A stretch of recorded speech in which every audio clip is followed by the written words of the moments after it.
Sudheer bus దిగి 10 అడుగులు వేసేసరికి సన్నగా వాన తుంపర మొదలైంది. అతను వడివడిగా అడుగులు వేయసాగాడు. అతను రూముకు వచ్చేసరికి గది తలుపు తాళం తీసుంది. మహేంద్ర వచ్చాడనమాట అనుకుంటూ తలుపులు తోశాడతను. లోపల గడియ వేయకపోవడం వల్ల వెంటనే తెరుచుకున్నాయి. మహేంద్ర అప్పుడే వచ్చినట్టున్నాడు. షర్టు విప్పి బట్టల స్టాండ్ మీద పడేసి మంచం మీద కూర్చోబోతూ తలుపు చప్పుడు అవడంతో వెనక్కి తిరిగాడు. సుధీర్ కనిపించగానే చప్పున స్టూల్కి అడ్డంగా నిలబడుతూ, హలో ఫ్రెండ్, ఏమిటి నల్లపూసైపోయావు? నన్ను చూడ్డానికి ఎలాగూ రావు. అందుకే నిన్ను చూద్దామని నేనొచ్చాను అన్నాడు నవ్వుతూ. మహేంద్ర తన రూమ్కి ఎందుకొస్తాడో సుధీర్కి తెలుసు. ఆ మధ్య గట్టిగా మందలించి ఇలా అయితే నా రూమ్కి రావద్దు అని చెప్పడంతో 15 రోజుల నుంచి కనిపించలేదు. సుధీర్ చాలా బాధపడ్డాడు. మహేంద్ర బాధ తను తీర్చలేడు. మహేంద్ర చేత తను ఆ అలవాటు మాన్పించలేడు. అలాంటప్పుడు తను అనవసరంగా మహేంద్రని బాధ పెట్టాడేమో అని బాధపడ్డాడు అతను. చాలా సంతోషం. నా మీద నీకున్న అభిమానానికి కృతజ్ఞుణ్ణి అన్నాడు సుధీర్ చెప్పులు విడుస్తూ. మొదలెట్టావు? నోరు విప్పడం భయం. కృతజ్ఞతలు పరంపరలు.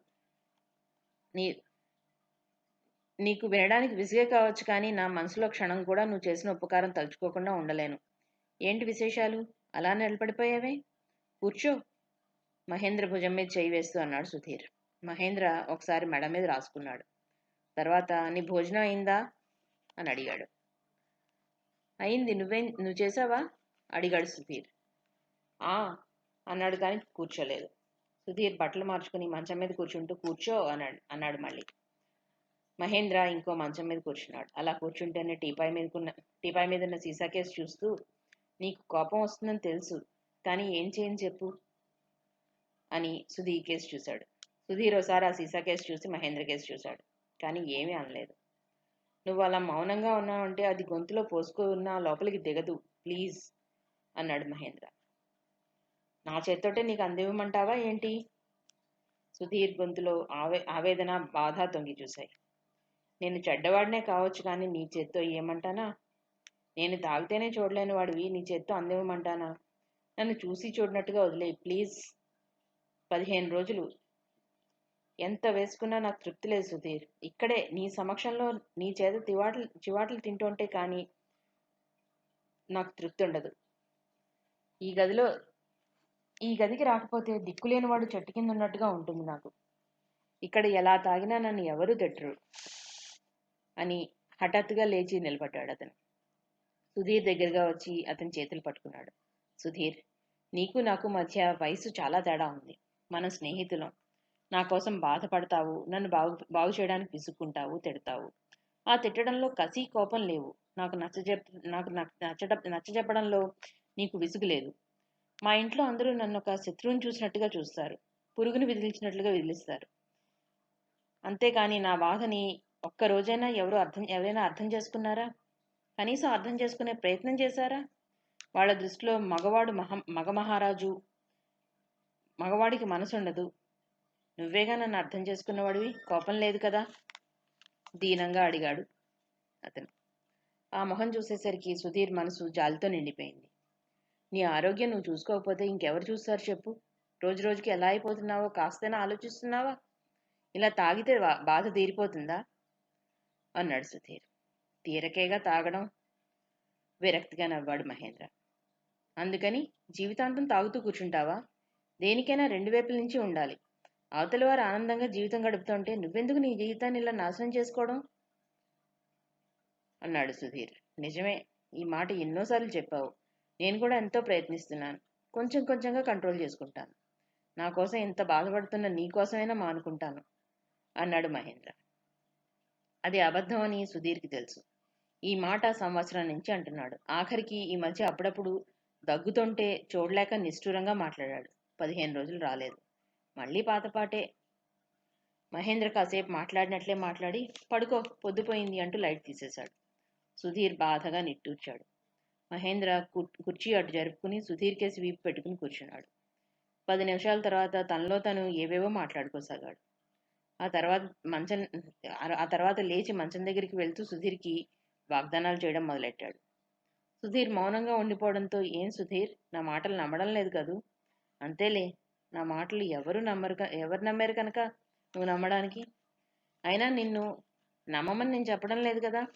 నేను నిఖార్సైన మనిషిని కాబట్టి ఆడి తప్పని వాడిని కాబట్టి చెప్తున్నాను. నమ్మితే నమ్ము, లేకపోతే నీ కర్మ. నీ కర్మ నా కర్మం. తెలిసిందా? రాను రాను గొంతు స్థాయి పెరగసాగింది. మాటలు ముద్దగా రావడం ప్రారంభించాయి. నువ్వు చాలా బుద్ధిమంతుడివి. నీ మాటలు మనస్ఫూర్తిగా నమ్మాను. హాయిగా పడుకో, కోపాన్ని అణుచుకుంటూ అన్నాడు సుధీర్. నిజంగా? అలా అయితే వచ్చే జన్మలో నీ నీ తల కింద దిండునై పుడతాను అన్నాడు మహేంద్ర. సరే, సుధీర్ పళ్ళ బిగున అన్నాడు. మహేంద్ర వెళ్ళి పడుకున్నాడు. 5 నిమిషాలు తనలో తనే గొణుక్కున్నట్టుగా మాట్లాడుకున్నాడు. సుధీర్ని ఏ ప్రశ్నలు అడగలేదు. సుధీర్ కూడా ఏం మాట్లాడలేదు. మహేంద్ర అంతే. సుధీర్ మీద కోపం వస్తే, ఒరే నేను చెప్పించానంటే ఇంక తిరుగుండదు. నన్ను తిట్టావంటే నా పనిలో ఇంకువై పడతావు, నా తల కింద దిండువై పడతావు అంటాడు. ఇంతకన్నా నాకు మాత్రం కావాల్సింది ఏముంది? నీ రుణం ఇలాగైనా తీర్చుకునే విధంగా అవకాశం కల్పించినందుకు నీకు సదా కృతజ్ఞుణ్ణి అంటూ వినయంగా తలొంచుతాడు సుధీర్.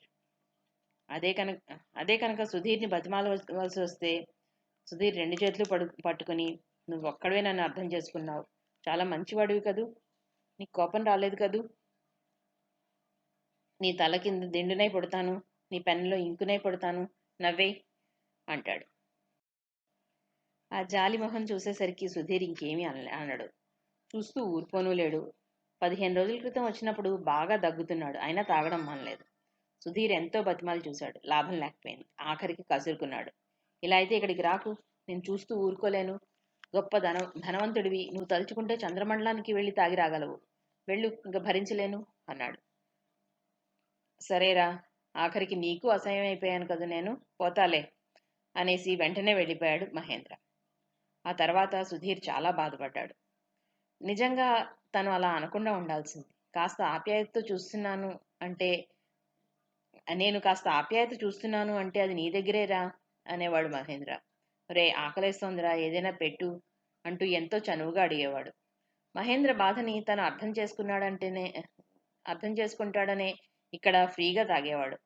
తనకి తెలుసు, కానీ చూస్తూ చూస్తూ ఆరోగ్యం పాడు చేసుకుంటుంటే ఎలా ఊరుకోగలడు? అందుకే కసరుకున్నాడు. ఏమనుకున్నా వెంటనే వెళ్ళిపోయి మళ్ళీ సీసాతోటే వచ్చాడు మహేంద్ర. మహేంద్ర చేత ఎలా మాన్పించాలి, అతన్ని మామూలు మనిషిని ఎలా చేయాలి, ఎంత ఆలోచించినా సుధీర్కి ఉపాయం తట్టలేదు. సుధీర్ తల తిప్పి చూశాడు. మహేంద్ర ఇటో చెయ్యి అటో చెయ్యి వేసుకుని పడుకున్నాడు. మొహం ఎంతో అమాయకంగా కనపడింది. ఏ చీకు చింత లేకుండా నిశ్చింతగా జీవితం గడుపుతున్నవాడిలాగా కనిపించాడు. సుధీర్కి ఎంతసేపటికి నిద్ర రాలేదు. లేచి కూజాలో నీళ్లు వంపుకుని తాగి కిటికీ దగ్గర నెక్కొచ్చి నిలబడ్డాడు. హడావుడిగా వచ్చిన వాన హఠాత్తుగానే పోయింది. సుధీర్కి శ్రీనివాసరావు గుర్తొచ్చాడు. ఆయన నవ్వు మొహం కళ్ళ ముందు మెదిలింది. నవ్వినప్పుడు గడ్డం కింద సొట్ట, కుడి చెవి దగ్గర శనగబద్దంత పుట్టుమచ్చ, కుడికాలికి మొండిలా ఉన్న చిటికెన వేలు, ఇలా ఇద్దరు వ్యక్తులకి ఒకే మోస్తరుగా ఉంటాయా? ఉండవు. సొసైటీలో దర్జాగా సంస్కారం ఉన్న వాళ్ళ మసులుతారు. అంతరంగంలో అంతా అనుకుంటూ తల వెదిల్చాడు అతను. కిటికీలోంచి చల్లని గాలి వీస్తున్నట్లుగా మెల్లగా స్పృశించింది. అతను చాలాసేపు ఆ గదిలో పచారులు చేశాడు. ఎక్కడో గడియారం 12 కొట్టింది. అతను వచ్చి మంచం మీద పడుకున్నాడు. ఉదయం లేస్తూనే మహేంద్ర అడిగాడు, రాత్రి ఏమైనా గొడవ చేశానా, నేను ఇబ్బంది పెట్టానా అని. ఎవరితో మాట్లాడుతున్నావో తెలిసే మాట్లాడుతున్నావా? సుధీర్ సీరియస్గా అడిగాడు. తెలివిలో ఉండి మాత్రం మాట్లాడుతున్నాను. మా సుధీర్ బంగారు కొండ, నేను ఏమాత్రం బాధపడినా సహించలేడు. అతని గొంతు హఠాత్తుగా భారంగా మారిపోయింది. సుధీర్, నిజంగా నీకు మొహం చూపించాలంటేనే సిగ్గుగా ఉందిరా. మా ఇంట్లో నా గురించి పట్టించుకోరని బాధపడతాను. నా గురించి ఇంత బాధపడుతున్న నీ మాట ఏం వింటున్నాను? వినాలని ఎంతో ప్రయత్నిస్తాను, కానీ ఓడిపోతున్నాను. ఈ 15 రోజులు ఎంతో ప్రయత్నించాను, చిత్తుగా ఓడిపోయాను. పోనీ తాగడం మానేద్దామంటే, నిన్ను చూడకపోతే, నీ బెదిరింపులు వినకపోతే నాకు పిచ్చెక్కుతోందిరా అన్నాడు. సుధీర్ చప్పున మహేంద్ర 2 చేతులు పట్టుకున్నాడు. నువ్వు రాకపోతే నాకు మతే పోతోంది. నీకన్నా చిన్నవాడిని, నీకు చెప్పదగిన వాడిని కాదు. నీ ఆరోగ్యం నువ్వు చూసుకోకపోతే ఇంకెవరు చూస్తారు? కొంచెం కొంచెంగా కంట్రోల్ చేసుకో. కొంచెం ప్రయత్నిస్తాను మాట. ఈలోగా నీకు కావలసినప్పుడల్లా నువ్వు వచ్చేసరికి నేనే తెచ్చుంచుతాను అన్నాడు సుధీర్. బాధగా తల విదిలించాడు. నీ అభిమానాన్ని తట్టుకోలేకపోతున్నాను రా. నిజంగా ప్రయత్నిస్తానని మాటిస్తున్నాను, కానీ అలా ప్రయత్నించడంలో ఫెయిల్ అయితే నీకు కోపం రాదు కదా, నన్ను అసహించుకోవు కదా అని అడిగాడు. ఎప్పుడూ కోపం రాదు, అసహ్యం అసలే కలగదు. నువ్వు ప్రయత్నిస్తాను అనేసరికే నువ్వు ఆ వ్యసనానికి స్వస్తి చెప్పినంత ఆనందంగా ఉంది నాకు అన్నాడు సుధీర్. చాలా థ్యాంక్స్ రా, కృతజ్ఞతతో నిండిన స్వరంతో అన్నాడు మహేంద్ర. నమస్తే. టూడీని ఆడిస్తున్న బిందు తలెత్తి చూసింది. చిరునవ్వుతో సుధీర్ నిలబడి ఉన్నాడు. నమస్తే, బిందు లేచి నిలబడుతూ అంది. రండి కూర్చోండి, డాడీ పూజలో ఉన్నారు, ఇప్పుడే వచ్చేస్తారు అంటూ బిందు లోపలికి వెళ్ళింది. శ్రీనివాసరావు అప్పుడే పూజ ముగించుకుని బయటకు వస్తున్నాడు. సుధీర్ వచ్చినట్టుగా బిందు చెప్పింది. మేము వెంటనే వెళ్ళిపోతాం బేబీ, టిఫిన్ ఏర్పాటు చేయమ్మా అన్నాడు ఆయన. అలా చెప్పి డ్రెస్ మార్చుకోవడానికి గదిలోకి వెళ్ళాడు. బిందు రాజమ్మని టిఫిన్ తీసుకురమ్మని చెప్పడానికి వంటగదిలోకి వెళ్ళింది. శ్రీనివాసరావు వచ్చేసరికి సుధీర్ ఒక్కడే నిలబడి ఉన్నాడు. గుడ్ మార్నింగ్ సార్, వినయంగా నమస్కరించాడు సుధీర్. గుడ్ మార్నింగ్, అలా నిలబడే ఉన్నావే, కూర్చో అన్నారాయన.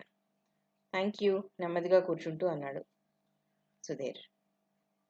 శ్రీనివాసరావు సోఫాలో కూర్చుని చెయ్యి కొద్దిగా ఎత్తి వాచి చూసుకున్నాడు.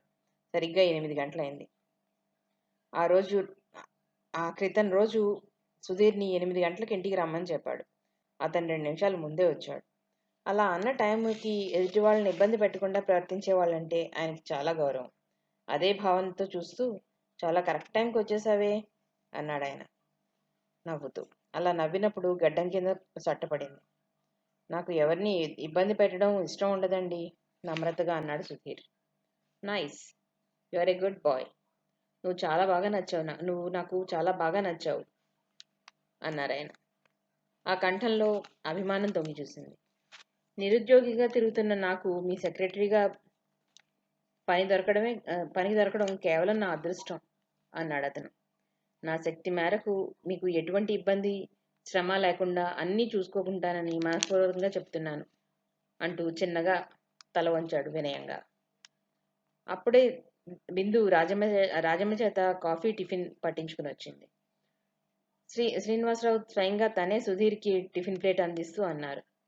నిన్ను చూడగానే అనిపించింది, ఏదైనా సరే నువ్వు అనుకున్నది సాధించి తీరుతావు అని. Thank you sir, thank you అన్నాడు సుధీర్ వినయంగా.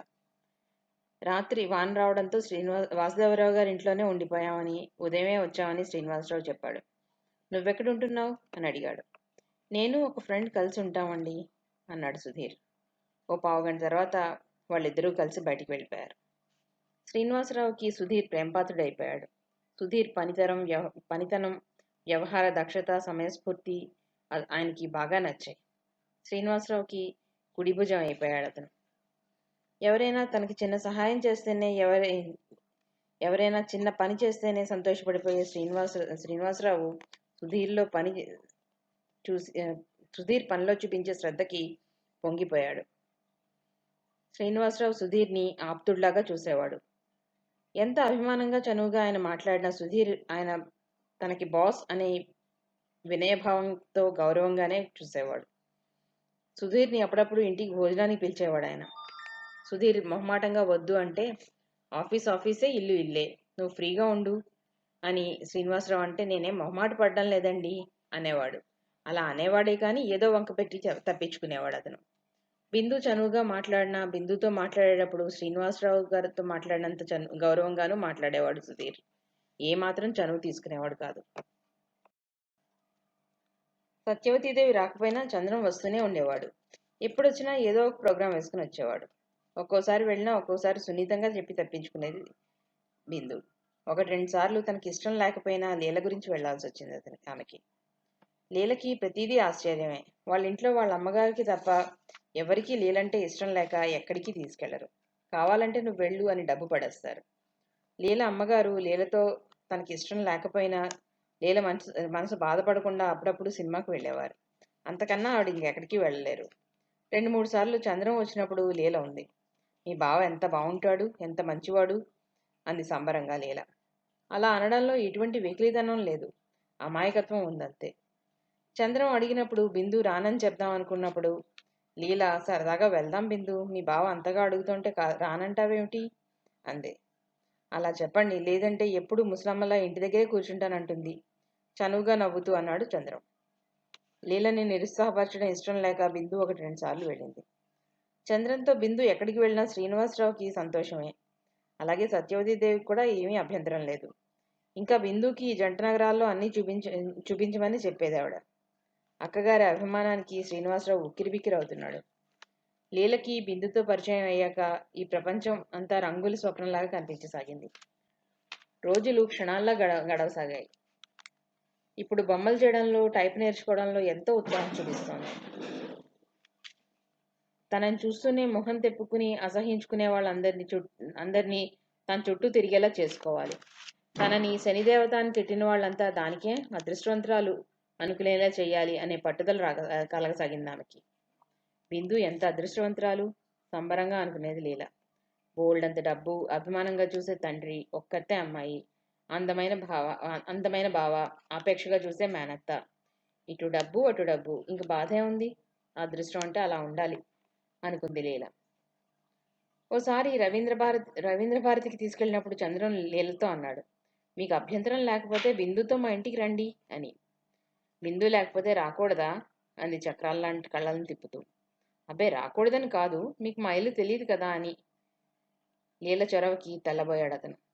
అలా అన్నందుకు ఏమీ అనుకోకండి, ఎవరైనా చనువుగా మాట్లాడితే నాకు కూడా ఫ్రీగా మాట్లాడాలనిపిస్తుంది. మీరేం అనుకోలేదుగా అని నవ్వింది లీల. మీరు అలా మాట్లాడితేనే బాగుంటారు. నేనేమీ అనుకోలేదు, అనుకోను కూడా అంటూ చంద్రం కూడా నవ్వాడు.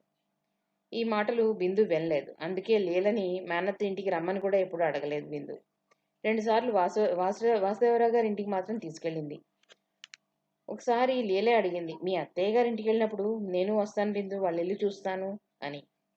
బిందు ఓసారి వెళ్ళినప్పుడు లీలని తీసుకెళ్ళింది. అప్పుడు చంద్రం ఇంట్లో లేడు.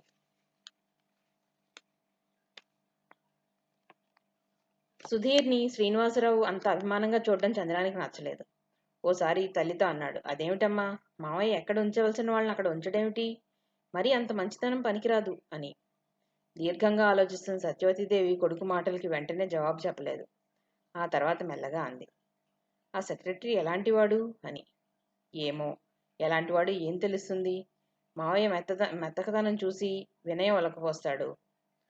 ఈ రోజుల్లో అంత నమ్రతగా ఉండేవాళ్ళు ఎవరు అన్నాడు చంద్రం. పోనీలే, ఆ విషయాలు మనకెందుకు, ఒక్కొక్కళ్ళకి ఒక్కొక్కరు అలా చేరువవుతారు.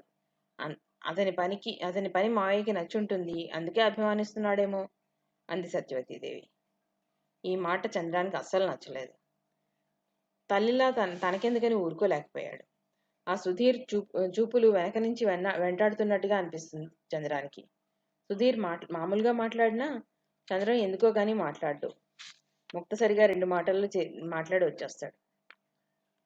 నువ్వు చెప్తే మావయ్య వింటాడు. ఆ సెక్రటరీని అంత నెత్తికెక్కించుకోవద్దని చెప్పమ్మా నెమ్మదిగా అన్నాడు చంద్రం. నీకు తెలీదు, అలా ఎప్పుడూ చెప్పకూడదు అని క్షణం ఆగి, నిన్ను నిర్లక్ష్యంగా చూస్తాడా అని అడిగింది ఆవిడ. నన్ను నిర్లక్ష్యంగా చూస్తే ఊరుకుంటానా? పనివాడిని అంత నెత్తికెక్కించుకుంటే ఎలాగా అని అంటున్నాను అంతే. తన బాధని వివరించి చెప్పలేకపోయాడు చంద్రం. ఆవిడ చంద్రం కేసి పరీక్షగా చూసింది. దేనికో కొంచెం మదన పడుతున్నట్టుగా కనిపించాడు. ఈ వయసులో తొందరే కాని చమత్కారం తెలీదు. ఆవిడ మనసులోనే నవ్వుకుంది. తర్వాత అడిగింది, మావయ్య ఊరెప్పుడు వెళ్తున్నాడు అని. 2-3 రోజుల్లో వెళ్ళాలన్నారు అన్నాడు చంద్రం. ఆవిడ ఇంకేమీ మాట్లాడలేదు. తల్లి మౌనంగా ఉండడం చూసి చంద్రం లోపలికి వెళ్ళిపోయాడు. కొడుకు వెళ్ళిపోయాక సత్యవతీదేవి చాలాసేపు దీర్ఘంగా ఆలోచిస్తూ ఉండిపోయింది. కొంచెం సేపు అయిన తర్వాత శ్రీనివాసరావుకి ఫోన్ చేసింది. ఫోన్ సుధీర్ ఎత్తాడు. శ్రీనివాసరావు బయటికి వెళ్ళాడని 1 గంటలో వస్తారని చెప్పాడు. సత్యవతీదేవి విసుగ్గా ఫోన్ పెట్టేసింది. గంట తర్వాత కూడా సత్యవతీదేవి ఫోన్ చేయలేదు. కానీ అక్కగారు ఫోన్ చేసిందని తెలిసి శ్రీనివాసరావే ఫోన్ చేశాడు. సత్యవతీదేవి ఫోన్ ఎత్తి హలో అంది. అక్కయ్య, ఏమిటి ఫోన్ చేశావుట? శ్రీనివాసరావు అడిగాడు. నువ్వు ఊరు వెళ్తున్నావని తెలిసింది, ఎప్పుడు వెళ్తున్నావు అని అంది ఆవిడ. 2-3 రోజుల్లో వెళ్దాం అనుకుంటున్నాను. రేపు సాయంత్రానికి కానీ ఎప్పుడు వెళ్ళేది తెలీదు అన్నారాయన. బిందుని 4 రోజుల పాటు నా దగ్గర ఉంచు. నువ్వు ఊరు వెళ్ళినప్పుడు వస్తానంది కదా. నువ్వు చంద్రన్ చెప్పాడు నువ్వు ఊరు వెళ్తున్నావని. నువ్వు బిందుకు చెప్పు, నేను చంద్రాన్ని పంపిస్తాను అంది ఆవిడ. నువ్వు చంద్రాన్ని పంపాలా? ఊరు వెళ్లే ముందు నేనే వచ్చి బిందుని దిగబెడతాను. బిందుకి నేను ఇక్కడ బిందుకి నేను ఎక్కడ ఇబ్బంది పడతానో అని భయం, అందుకే రావడం లేదు.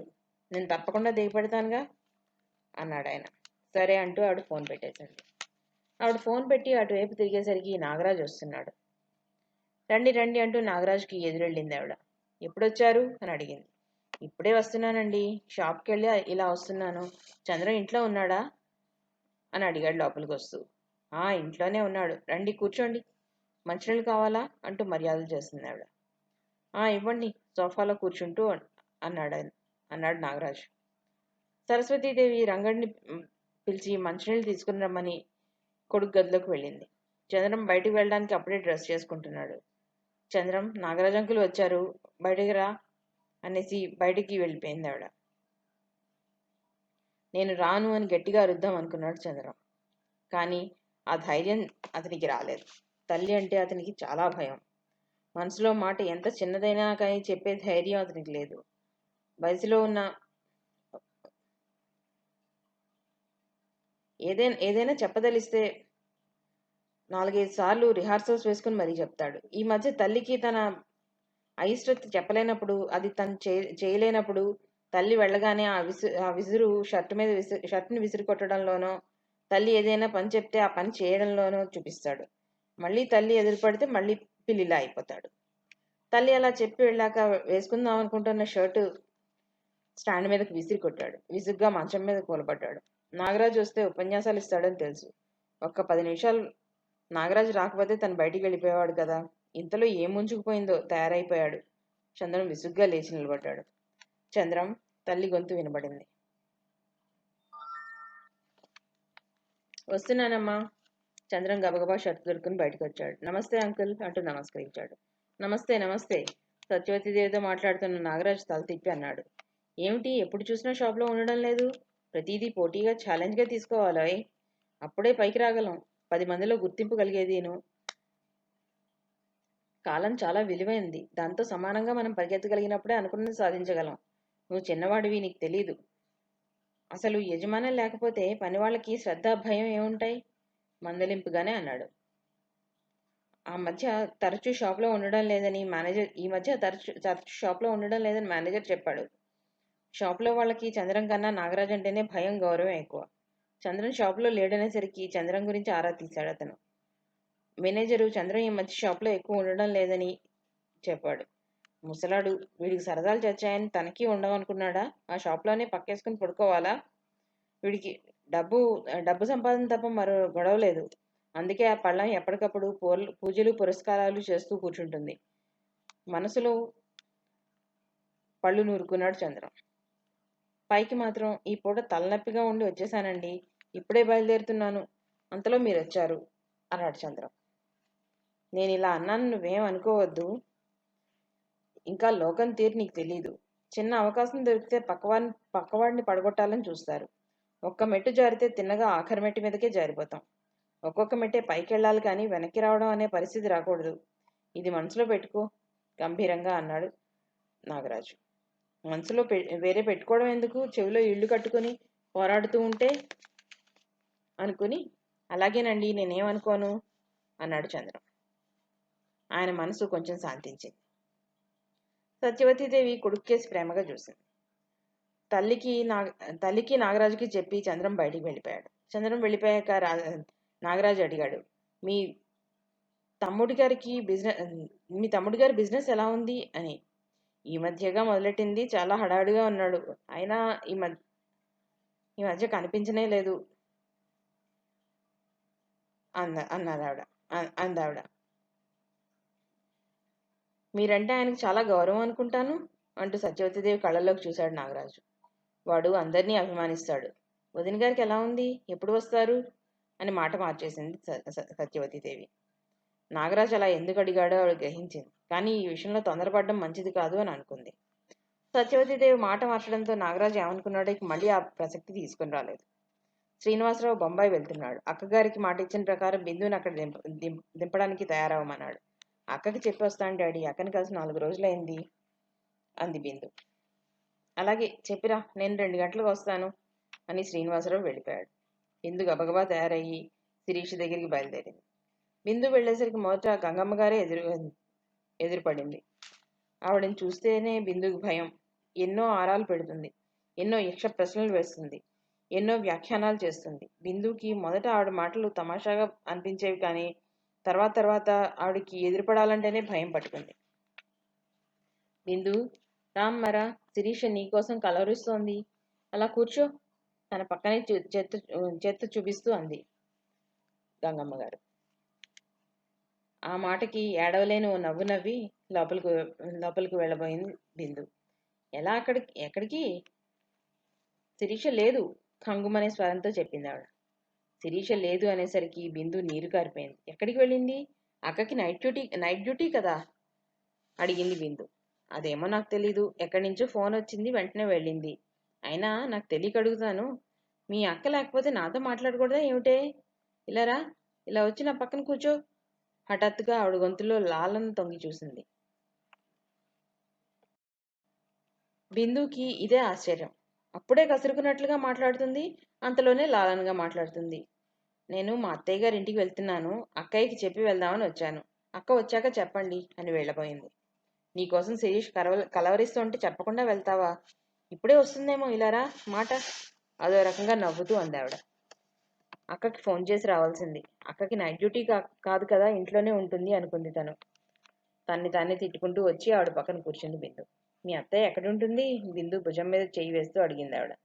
బిందు చెప్పింది, తన భుజం మీద ఆవిడ చెయ్యి మెల్లగా తీసేస్తూ. మీ అత్తకి ఎంతమంది పిల్లలు? తిరిగి ప్రశ్నించింది ఆవిడ. ఒక్కడే అంది బిందు. ఊహూ, ఆవిడ కళ్ళు తిప్పింది. ఆవిడ అలా ఎందుకు అందో బిందుకు అర్థం కాలేదు. అంతే, భగవంతుడి విచిత్రాలు. బాగా సంపద ఉన్న వాళ్ళకి ఒంటి రైస్ ఒంటి కొమ్మలా ఒక్కరినే ఇస్తాడు, ఏమీ లేని వారికి ఏమో గంపెడి సంతానాన్ని ఇస్తాడు. నా మేనల్లుడికి ఒక్కడే కొడుకు, చూస్తే కళ్ళు చెదిరిపోతాయనుకో. ఎన్నో సంబంధాలు వస్తున్నాయి, ఎంతెంతో కట్నం ఇస్తామని. వాళ్ళకి కట్నం ముఖ్యం కాదు, పెళ్ళే ముఖ్యం. వచ్చే నెలలో ఏదో పని మీద ఊరు వస్తున్నారట, నువ్వు చూద్దు గాని అందావిడ. బిక్కమొహంతో కూర్చున్న బిందుకి శిరీష రావడంతో అక్క అంటూ ఒక్క అంగలో లేచి శిరీష దగ్గరికి వచ్చింది. ఎంతసేపు అయింది వచ్చి అడిగింది శిరీష. శిరీషకి బిందుని చూడగానే ప్రాణం లేచి వచ్చినట్టయింది. రోజు ఇంటికి వచ్చేసరికి గంగమ్మ గారి సొద వినలేకుండా ఉంది. వచ్చిన పని అవుతోంది కదా అని ఊరుకోదు. తను ఎంతమందికి ఏమేమి ఉపకారాలు చేసిందో, ఎంతమంది తనని మెచ్చుకున్నారో, ఇప్పటికీ తను ఒక్క పూట కనపడకపోతే ఎలా గిలగిల్లాడిపోతారో కథలుగా చెప్తుంది. అవి ఇవి చెప్పి ఆఖరికి ఫలానా అతనికి రెండో పెళ్లి అయినా అట్టే వయసు లేదని, మంచి స్ఫురద్రూపి అని అంటూ ఓ పెళ్లి సంబంధం చెప్తుంది. శిరీషకి 30 సంవత్సరాలు నిండాయి కాబట్టి ఇంకా రెండో పెళ్లి వాడినే చేసుకోవాలని, లేకపోతే ఇంకా పెళ్ళే కాదు అని ఆవిడ అభిప్రాయం. ఆవిడ ఎన్ని రకాలుగా మాట్లాడినా భరిస్తుంది, కానీ పెళ్లి మాట ఎత్తితే మాత్రం భరించలేదు శిరీష. ఇంకెప్పుడు పెళ్లి మాట మాట్లాడొద్దని, తను పెళ్ళే చేసుకొని ఖచ్చితంగా చెప్పేసింది అమ్మాయి. అదేమిటే అమ్మాయి అంత కోపం? ఏమన్నానని? అంత పెద్ద చదువు చదివావు, దేనికి లోట్లేదు, నువ్వు ఇంటిదానివయ్యి నీ కడుపులో కాయ కాస్తే అంటూ చెప్పబోయింది ఆవిడ. నీ అభిమానానికి చాలా కృతజ్ఞతలు అత్తయ్య. నేను రోగులకి సేవ చేసుకుంటూ జీవితం గడిపేస్తాను, ఇంకా ఆ విషయం ఎప్పుడూ ఎత్తొద్దు శిరీష ఖచ్చితంగా చెప్పేసింది. అయ్యో అంటూ బుగ్గలు నొక్కుంది ఆవిడ. కానీ మనసులో ఎన్నో పథకాలు వేయసాగింది. శిరీష బిందుని తన గదిలోకి తీసుకెళ్ళింది. ఏంటి బిందు సంగతులు, బొత్తిగా రావడం మానేశావు అంది శిరీష. ఎన్నాళ్ళయింది వచ్చి సోఫాలో కూర్చుంటూ అడిగింది బిందు. సమయానికి శిరీష రాకపోతే ఆవిడ ఏ తిప్పలు పెట్టేదో అనుకుంది బిందు.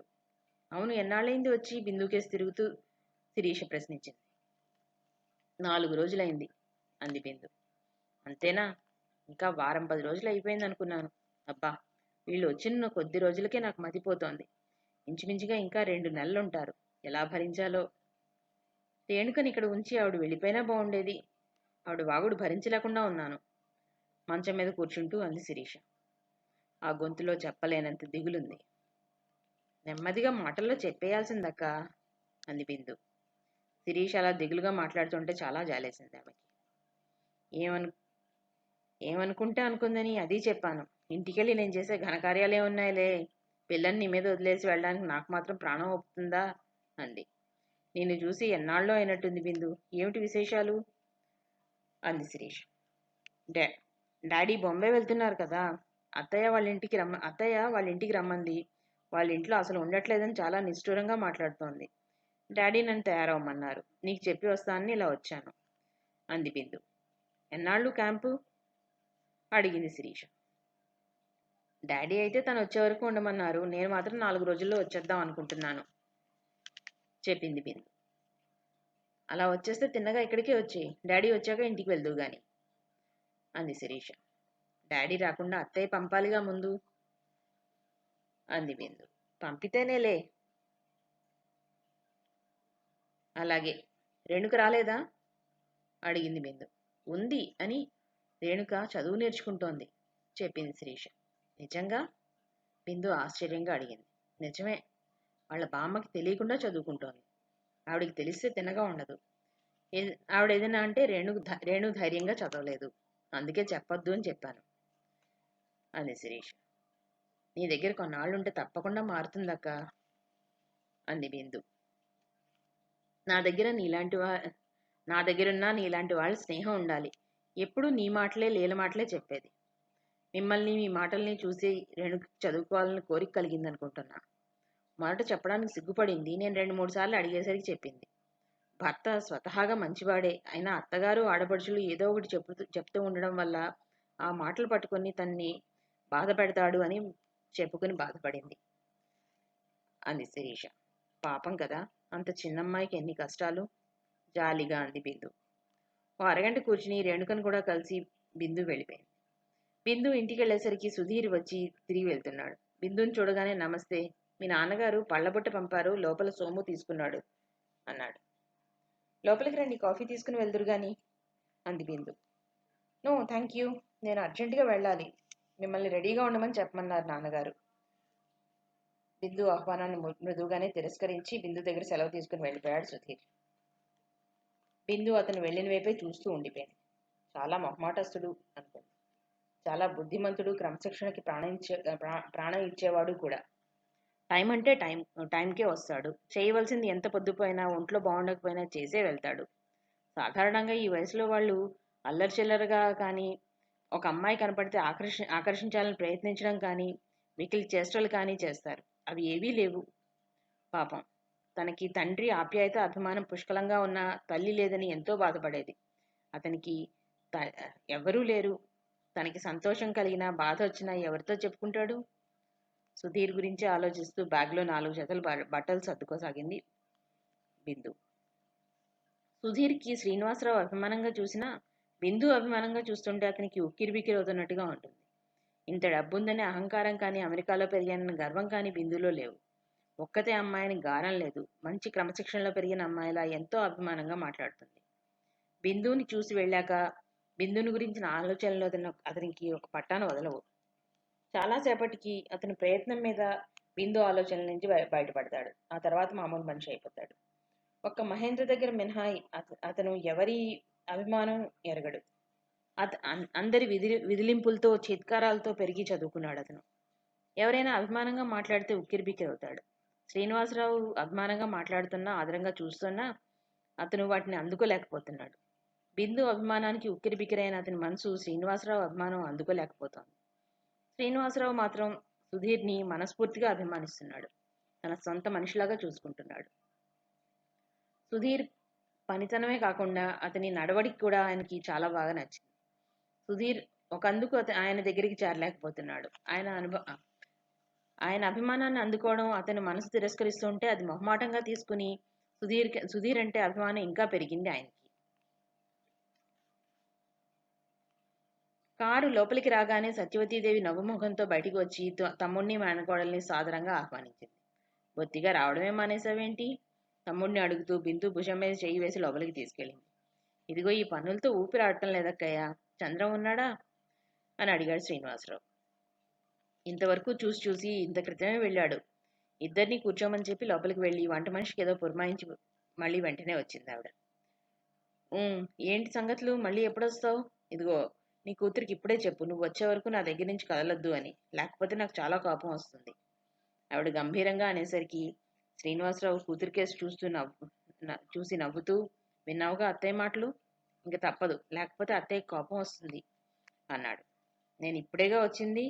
వెళ్ళిపోతానని ఎలా అనుకున్నావు అత్తయ్య? నువ్వు వెళ్ళమనే వరకు ఇక్కడే ఉంటాను అంటూ నవ్వింది బిందు. నువ్వు ఉండాలే గాని ఎందుకు వెళ్ళమంటానే పిచ్చిపిల్ల, బిందు చుబుకం పట్టుకుని అందావిడ. ఆ దృశ్యం చూసిన శ్రీనివాసరావు కళ్ళ ముందు ఎన్నో ఎన్నో మనోహరమైన దృశ్యాలు కదలాడాయి. ఆయన మనసు ఆనందంతో నిండిపోయింది. అక్కగారు పెట్టిన పలహారం తిని కాసేపు కూర్చుని శ్రీనివాసరావు వెళ్ళిపోయాడు. టేప్ రికార్డర్ పెట్టుకుని ఇద్దరు కబుర్లు చెప్పుకుంటూ చాలాసేపు కూర్చున్నారు. కొంతమంది పెద్దవాళ్ళకి మాట్లాడితే చిన్నవాళ్ళకి బోర్ కొడుతుంది. కానీ సత్యవతీదేవి మాట్లాడితే బోర్ కొట్టదు. మేనత్త చెప్పే మాటలు బిందు కుతూహలంగానే వినసాగింది. తర్వాత ఇద్దరూ బయటకు వచ్చి కుర్చీలు వేయించుకుని కూర్చున్నారు. గుమ్మం దగ్గర నుంచి గేటు వరకు సిమెంట్ చేయించేసి ఉంది. కాంపౌండ్ వైపు, ఇంటి గోడ వైపు 2 అడుగుల వెడల్పున వదిలేసి మిగిలిందంతా గచ్చు చేసి ఉంది. బిందు లేచి అంతా ఒకసారి తిరిగి వచ్చి తర్వాత మేనత్తతో అంది. ఇంత జాగా ఉంది కాబట్టి ఇక్కడ రకరకాల పూల మొక్కలు తెప్పించి వేస్తే బాగుంటుంది కదా అత్తయ్య. ఏమే ఎరువులు వేయాలో వేసిన మొక్కలు ఒక క్రమ పద్ధతిలో వేసి మొక్కలు ఒక క్రమ పద్ధతిలో కత్తిరించి బాగా పెంచితే బాగుంటుంది కదా. ఇంటి అలంకరణ మీద అంత శ్రద్ధ చూపించి తోటని ఇలా వదిలేశారేమిటి అందా. మీ మీ ఇంటి అలంకరణ కన్నా బాగుందా మా ఇల్లు అని అడిగింది సత్యవతీదేవి. పొందిగ్గా బొమ్మరిల్లులా బాగుంది అత్తయ్య అంది బిందు. నువ్వు అస్తమానం అంటుంటే నాకు కూడా గార్డెన్ పెంచాలి అనిపిస్తోంది. ఆ పనైతే నువ్వు ఉండగానే ప్రారంభిద్దాం అందావిడ. రాత్రి పొద్దుపోయాక తిరిగి వచ్చాడు చంద్రం. బిందు రాక అతనికి చాలా ఆనందాన్ని కలగజేసింది. ఓహో, మీ ముద్దుల మేనకోడలు గారు వచ్చారా అన్నాడు తల్లితో. నువ్వు ముద్దులు కొడుకువేమో కానీ నేను మేనకోడల్ని అంది బిందు. కాదులే, అమ్మకి నువ్వు ముద్దుల మేనకోడలివి, నేను మామూలు కొడుకుని అన్నాడు అతను. మామూలు కొడుకంటే ప్రశ్నించింది బిందు. మామూలు కొడుకంటే అంటూ క్షణంసేపు నెత్తిగొక్కుని తర్వాత అన్నాడు. మామూలు కొడుకంటే ప్రత్యేకత ఏమీ లేదు అంతే అని. బాగుందర్రా మీ మాటలు, నాకు మీ ఇద్దరు సమానమే అని. చంద్రం, తొందరగా డ్రెస్ మార్చుకునిరా, బిందు నీకోసం భోజనం చేయకుండా కూర్చుంది అంది సత్యవతీదేవి. నిజమా అన్నట్టు బిందు కేసు చూశాడు అతను. బిందు చూపుల్లో ఏ భావం కనపడకపోయేసరికి అతని మనసు అదోలా అయిపోయింది. కానీ వెంటనే తేరుకున్నాడు. 4 రోజులు 4 క్షణాల్లో గడిచిపోయాయి చంద్రానికి. బిందుని అక్కడికి ఇక్కడికి తీసుకెళ్లమని తల్లే చెప్పడంతో చంద్రానికి మరీ ఉత్సాహంగా అనిపించింది. బిందు సత్యవతీదేవిని కూడా రమ్మనేది. నేనంతసేపు కూర్చోలేనమ్మా, ఓ రోజు గుడికి వెళ్దాంలే అందావిడ. తల్లి రాననేసరికి చంద్రానికి చాలా సంతోషం కలిగింది. తల్లి కూడా ఉంటే బిందు మనసులో ఉండేది తను తెలుసుకునే అవకాశం ఉండదు అని భయపడ్డాడు.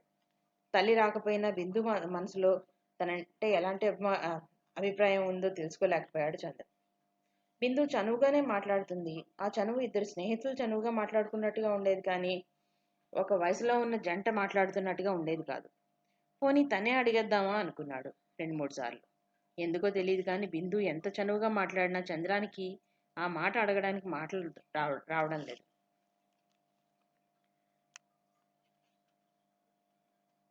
రకరకాల పూల మొక్కలు తెప్పించి వేశారు. అందరూ ఆలోచించుకుని ఒక క్రమ పద్ధతిలో ఎక్కడ ఏ మొక్కలు వేస్తే బాగుంటుందో అలా వేయించారు. సత్యవతీదేవి బిందుని మెచ్చుకున్నట్టుగా చూసి 2-3 సార్లు అటు ఇటు తిరిగి తృప్తి పడింది. అందరూ కూర్చుని మాట్లాడుకుంటున్నారు. వంట మనిషి నరసమ్మ వచ్చి చేతులు నిలుపుకుంటూ నిలబడింది. ఏమిటి అని అడిగింది సత్యవతీదేవి.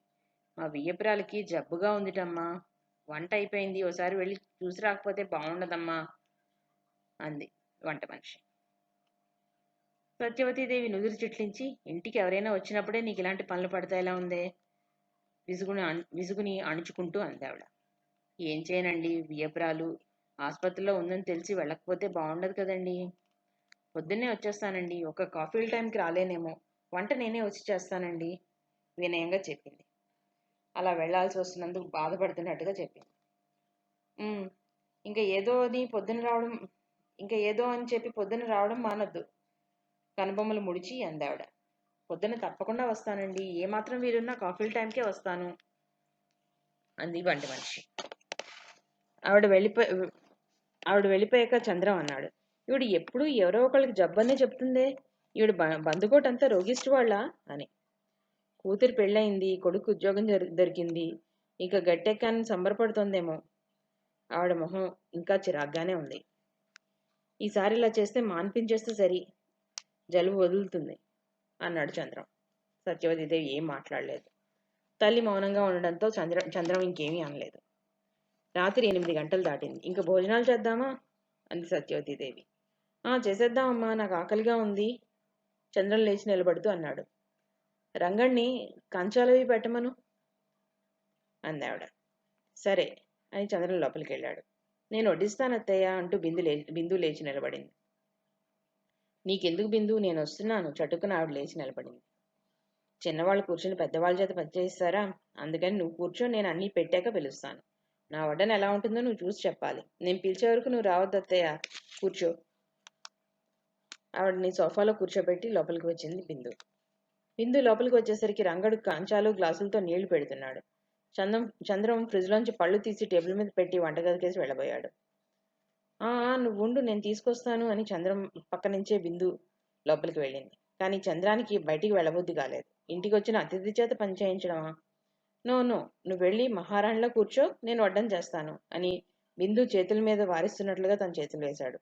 అలా వేస్తూ బిందు కళ్ళల్లోకి చూశాడు. బిందు తన చేతి మీద వేసిన అతని చేతులు తీసేస్తూ మామూలుగా అంది. నువ్వు చెప్పేది కొత్త వాళ్ళ సంగతి, నేను కొత్తదాన్ని కాదు. నువ్వు కూర్చోబెట్టి మర్యాదలు చేశావంటే నేను మొహమాటంతో అర్ధాకలతో లేవాల్సి వస్తుంది, కానీ నువ్వు వెళ్ళి కూర్చో అంది బిందు. చంద్రం ఇంకేదో అనబోయాడు. ఇంతలో సత్యవతీదేవి ఇంకా అవలేదా అని అంటూ వస్తుంది. తల్లి మాట వినగానే చంద్రం గబగబా బయటికి వచ్చాడు. సరిగ్గా అప్పుడే రంగడు లోపలికి వెళ్ళినవాడు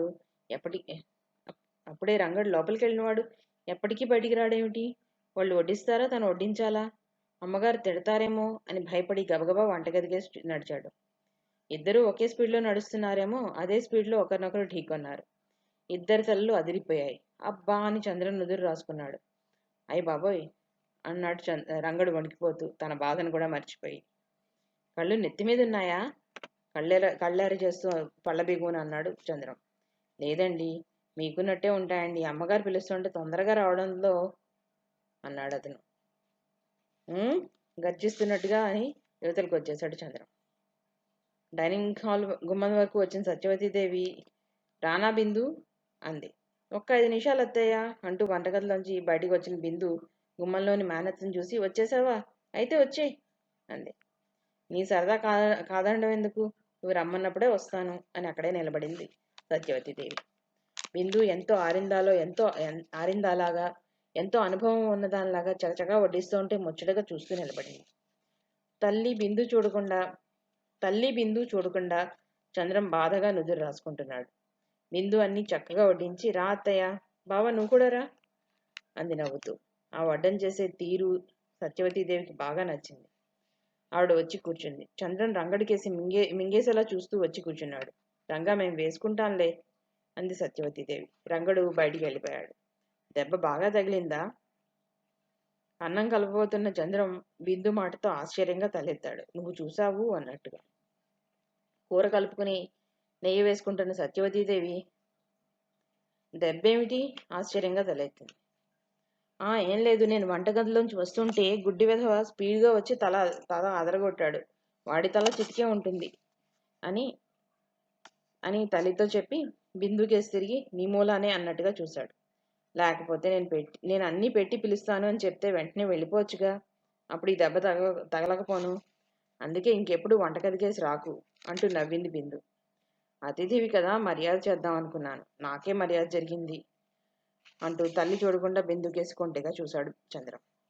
బిందు ఆ చూపు అందుకుందో లేదో, కొంచెం కూర వేసుకో అంటూ గరిటెడు కూర వేసింది. బాబోయ్, ఏమిటిది? నువ్వు వంట చేసినప్పుడు వడ్డించాలి, అంతేకాని ఇలా అన్నీ తయారుగా ఉన్నప్పుడు వడ్డించడం కాదు అన్నాడు చంద్రం. బిందు అలా కొసరి వడ్డిస్తుంటే అతనికి మహానందంగా ఉంది. రేపు నేనే చేస్తానులే, నా వంట రుచొద్దు గాని అంది బిందు. నువ్వా? చంద్రం గుడ్లు తేలేశాడు. నాకు వంట రాదనుకున్నావా? రేపు చూస్తావుగా అంది చిన్నగా తలగరేస్తూ. ఆ పని మాత్రం చేయకు.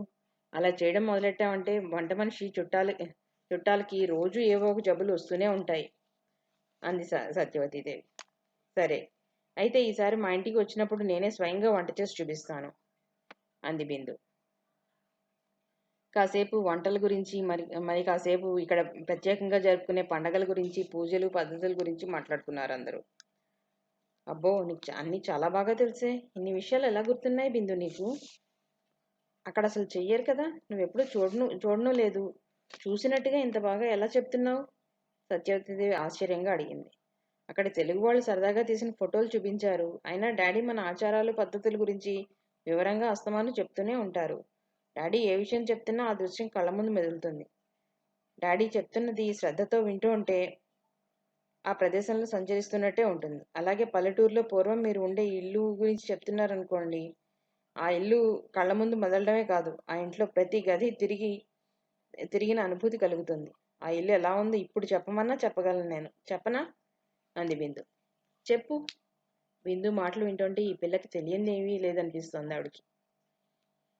బిందు క్షణంలో సగం సేపు గుర్తు తెచ్చుకున్నట్లుగా కళ్ళు మూసుకుని తెరిచి చెప్పడం మొదలెట్టింది. చిన్న గేటు, దానికి తామర పువ్వు డిజైను, గేటుకి ఇరుపక్కల చిన్న చిన్న సింహం పిల్లలు కూర్చున్నట్టుగా ఉంటాయి. సన్నని కాలిబాట, మొదట గ్రిల్ వరండా ఎత్తుగా ఉంటుంది. అది ఎక్కడానికి చిన్న అరుగులా కట్టి దానికి ఇటు 5 అటు 5 మెట్లు. వరండాలోకి వెళ్ళగానే ఎదురుగా హాల్లోకి ఒక గుమ్మం, కుడివైపున ఒక గుమ్మం, అది గెస్ట్ రూమ్. హాల్లోంచే 2 పడక గదులకి గుమ్మాలున్నాయి. చిన్న కారిడార్ దాటితే డైనింగ్ హాల్లోకి వస్తాం.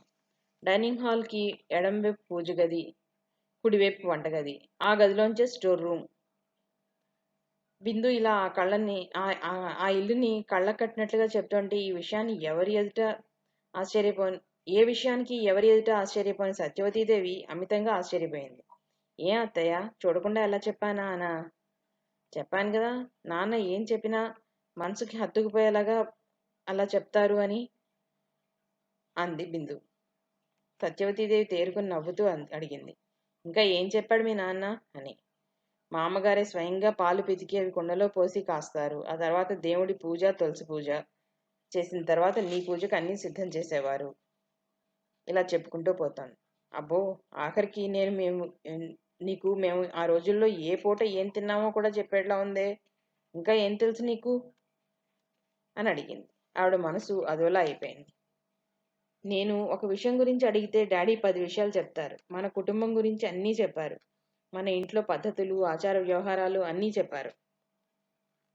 చేసినా చేయకపోయినా అన్నీ తెలుసుకుని ఉండడం మంచిదని డాడీ అభిప్రాయం.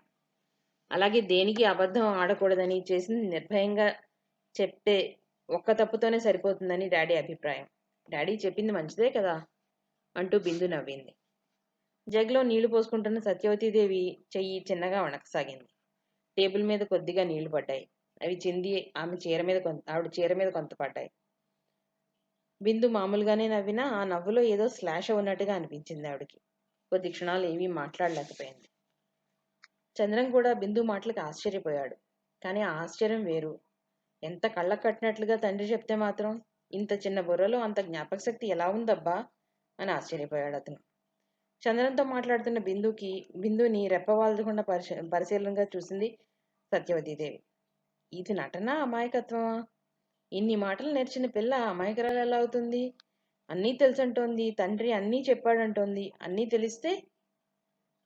ఆవిడ తల విదిలించింది. ఏం అత్తయ్య, నువ్వు మాట్లాడడం లేదేంటి? మేనత్త మొహం అదోలా కనిపించి తను ఏమైనా పొరపాటుగా మాట్లాడిందా అనుకుంది బిందు. తన మాటల్లో ఏం పొరపాటు లేదని అనిపించింది మళ్ళీ. సత్యవతీదేవి చప్పున తేరుకుంది. వెంటనే నవ్వేస్తూ అంది. మీరు మాట్లాడుకుంటున్నారు కదా అని ఊరుకున్నాను. అక్కడ తెలుగు వాళ్ళు చాలామంది ఉన్నారన్నమాట. ఒకళ్ళకొకళ్ళు వచ్చిపోతూ ఉంటారా అని అడిగింది. చాలామంది ఉంటారు, కానీ అస్తమానం కలుసుకోలేంగా. ఏదైనా సందర్భం వచ్చినప్పుడు నలుగురం కలుస్తాం. అందరూ కలిసినప్పుడు సరదాగా ఒక కుటుంబ సభ్యులు ఉన్నట్టుగానే ఉంటారు చెప్పింది బిందు. ఆ తర్వాత ప్రత్యేకంగా ఏమీ మాట్లాడుకోలేదు. భోజనాల తర్వాత ముగ్గురు కాసేపు హాల్లో కూర్చున్నారు. బిందు, చంద్రం టేప్ రికార్డర్ పెట్టుకుని పాటలు వింటూ చెస్ ఆడుకుంటున్నారు. బిందుకి ఆడడం రాదు, చంద్రం దగ్గర నేర్చుకుంటోంది. నేను వెళ్లేలోగా నాకు పూర్తిగా నేర్పాలి అంది బిందు. బాగుంది. నువ్వు అర్థం చేసుకోలేకపోతే నేను ఎంత నేర్పినా ఒకటే. అది నీ శ్రద్ధ మీద ఆధారపడి ఉంటుంది అన్నాడు చంద్రం. సత్యవతీదేవికి సత్యవతీదేవి వాళ్ళకి కాస్త దూరంలో ఓ పుస్తకం చేత్తో పట్టుకుని కుర్చీలో కూర్చుంది. పుస్తకం పేజీలు తిప్పుతోందే కానీ ఆవిడ మనసు దాని మీద లగ్నం కావడం లేదు. అప్పుడప్పుడు పుస్తకంలోంచి తలెత్తి బిందు కేసు చూస్తోంది.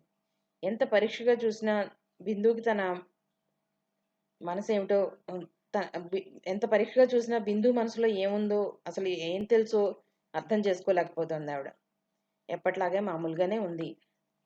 ఆ విషయాలు కదిపినా, ఆ ఊరి విషయాలు మాటల్లో వచ్చినా బిందులో ఏ మార్పు లేదు. మొత్తానికి బిందు దేవాంతకురాలు అని అనుకోకుండా ఉండలేకపోయింది ఆవిడ. మీ మేనకోడలు అచ్చు మీ పోలిక అని నాగరాజు వాసుదేవరావు గారు అన్న మాటలు ఆవిడ చెవిలో గింగురుమంటున్నాయి. ఆవిడ పుస్తకం మడిచి కుర్చీలో వెనక్కి జార్లపడింది. బిందు కేసు చూసింది. మంచి ఎత్తులు వేయడానికి కనుబొమ్మలు ముడిచి చాలా దీర్ఘంగా ఆలోచిస్తున్నట్లుగా కూర్చుంది. ఒళ్ళో పుస్తకం పెట్టుకుని అలాగే వాళ్ళ కేసు చూస్తూ కూర్చుంది ఆవిడ. ఆవిడ మనసులో ఎన్నో ఆలోచనలు వస్తున్నాయి. ఆవిడ బుర్రలో ఎన్నో ప్లాన్లు గిరగిరా తిరుగుతున్నాయి. ఆవిడ రకరకాల ప్లాన్లు వేస్తోంది, మళ్ళీ కొట్టేస్తోంది. మళ్ళీ చిన్న చిన్న మార్పులతో కొత్త ప్లాన్లు వేస్తోంది. మళ్ళీ వాటి గురించి తిరిగేసి బోర్లా వేసి చూస్తోంది. ఒక అంగీకారానికి రావడానికి ఇంకా ఆలోచిస్తోంది. టైం ఎంతైందో. అత్తయ్య, బిందు దగ్గరగా వచ్చి పిలవడంతో ఆవిడ కళ్ళు తెరిచింది. ఎదురుగా బిందు నిలబడి ఉంది. నిద్ర పట్టేసిందా? 11 అయింది అత్తయ్య అంది. అబ్బా, 11 అయిందా? మీరు ఇంతవరకు ఆడుతున్నారా? లేచి నిలబడుతూ అంది ఆవిడ. ఎన్ని ఆటలు ఆడినా ఓడిపోయాను అత్తయ్య. వెళ్లేలోగా బావని కనీసం ఒక్కసారైనా ఓడించాలి అంది బిందు. అది కల్లోని మాట. చంద్రం ఉడికిస్తున్నట్టుగా అన్నాడు. అలా అన్నావంటే తప్పకుండా ఓడిస్తాను. నేను పట్టానంటే అది అయ్యే వరకు నిద్రపోను తెలుసా? నవ్వుతూ అంది బిందు. బిందు మాటలు వింటున్న సత్యవతీదేవికి ఈ పూట బిందు కొత్తగా కనపడింది. అంత పని మాత్రం చేయకు అని. నడవండి, పొద్దుపోయింది అందావిడ. చంద్రన్ తన గదిలోకి వెళ్ళిపోయాడు. బిందు ఎంత నిశ్చింతగా నిద్రపోతోందో, సత్యవతీదేవి అంత అనిశ్చితంగా ఇటు అడ్డు దొరుకుతోంది. అప్పుడప్పుడు ఆవిడ తల తిప్పి బిందు కేసు చూస్తోంది. బిందు గుండెల మీద 2 చేతులు వేసుకుని నిశ్చింతగా పడుకునుంది. ఇది తండ్రి పోలిక అనుకుంది ఆవిడ. వాడు ఇలాగే గుండెల మీద చేతులు పెట్టుకుని పడుకుంటాడు.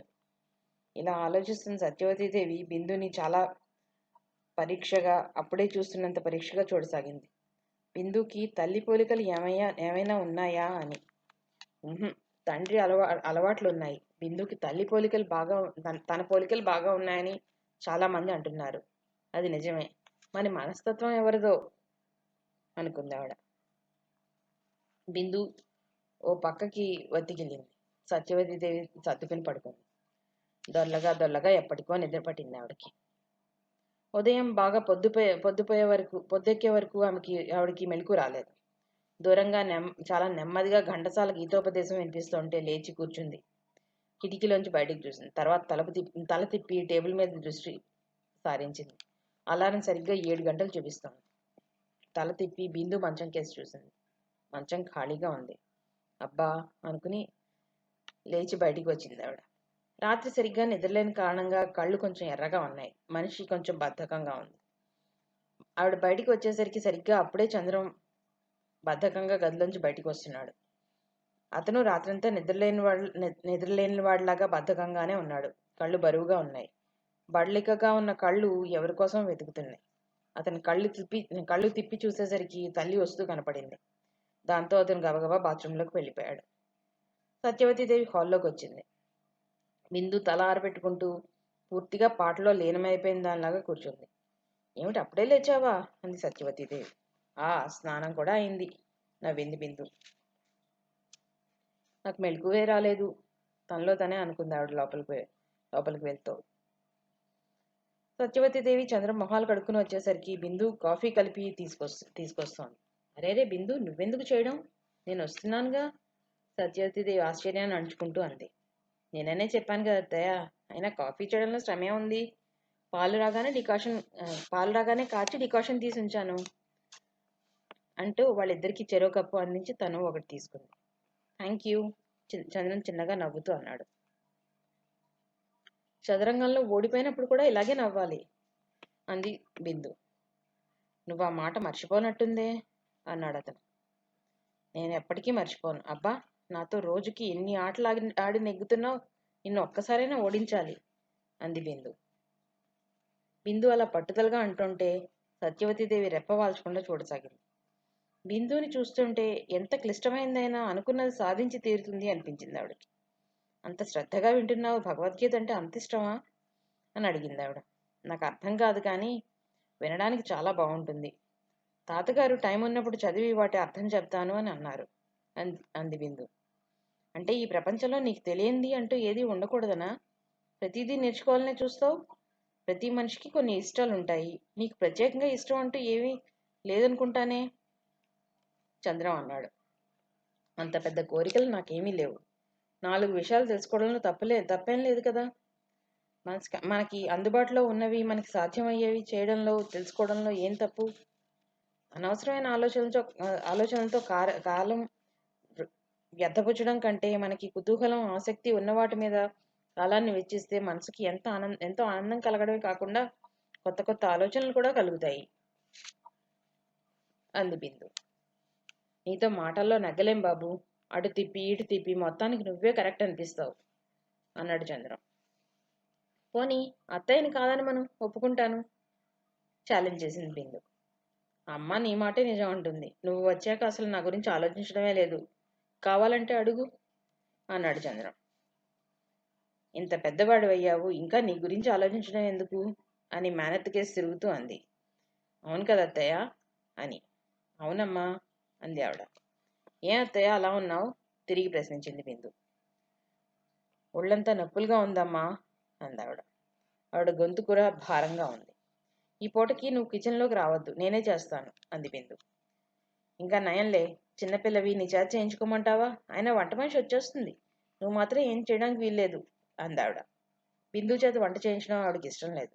4 రోజులు సరదాగా ఉండమని పిలిచి తన చేత చేయించుకోవడం ఏమిటి అనుకుంది. 10 గంటలైనా వంట మనిషి రాలేదు. బిందు చేయబోతే సత్యవతీదేవి చేయనివ్వలేదు.